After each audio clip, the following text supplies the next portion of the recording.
Dear all, I am here to detail about the experiment of the pendulum, compound pendulum.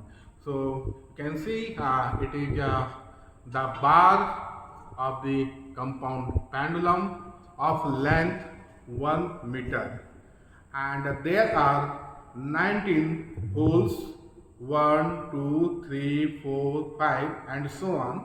The distance between the holes are 5 centimeter each, and there is a knife edge through which we can hang the bar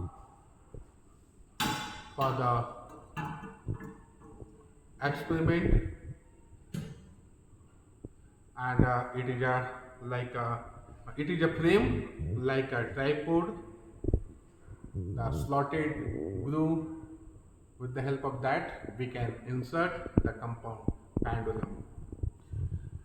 The objective of this experiment is to determine the radius of gyration and moment of inertia of the compound pendulum.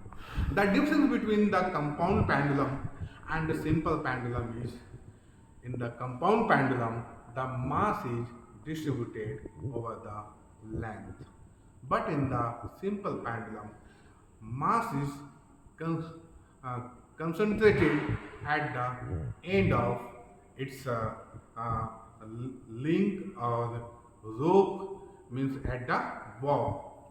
So that is the main difference between the simple pendulum and the compound pendulum.